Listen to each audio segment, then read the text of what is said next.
ko pa noon, nagkita tayo online. Kanya-kanya lang tayo noon, pero may kilig sa chat. Isang kanta lang pala ang dahilan nagkausap.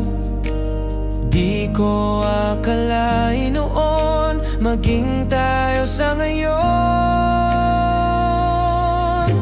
Glenn and Lazel, our love story. Even miles apart, I feel you.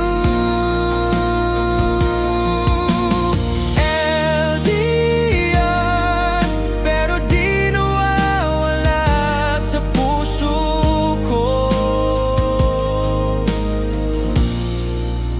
Ikaw lang talaga.